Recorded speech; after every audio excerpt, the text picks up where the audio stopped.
жаш тегеренбей койбойт. Эмне үчүн ошого окшогон айбанды биз өмүр бою багышыбыз керек? Эмне үчүн ага кийим беришибиз керек? Тамагын беришибиз керек? Эмне үчүн?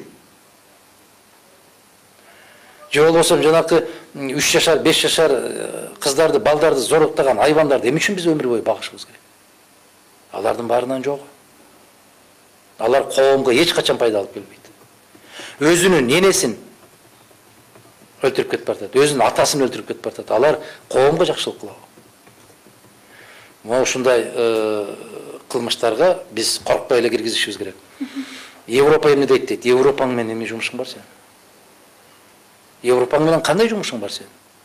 Сенин өзүңдүн кылым карыттык деп какшап келген кыргыздын улуттук каада салттары бар. Ошол каада салт менен жашашыбыз керек. Өзүбүздүн жүзүбүз болуш керек биздин.